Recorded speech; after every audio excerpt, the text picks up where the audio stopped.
Hi friends, welcome to my channel Hanwada Sujatha natural మట్టి పాత్రల తయారీ.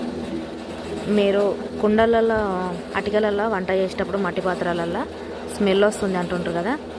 అది ఏం చేయాలని అంటే, మనము ఇట్లా సిలిండర్ పైన కానీ కట్టెల పొయ్యి ఉంటే కట్టెల పొయ్యి మీద కానీ కొన్ని దాని నిండా నీళ్ళు పోసి బాగా మసల పెట్టాలి, బాగా ఉడకాలన్నట్టు. పైనకి కిందికి నీళ్ళు అనేది పైనకి కిందికి కావాలి.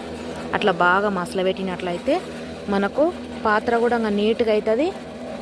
తర్వాత దాంట్లో ఉన్న జిడ్డు నూనెది మొత్తం నూనె ఆయిల్ అనేది పీల్చుకుంటుంది కదా, దాని నుంచి మొత్తము ఆయిల్ అనేది బయటికి వదిలేసి జిడ్డు అనేది కూడా వదిలేస్తుంది.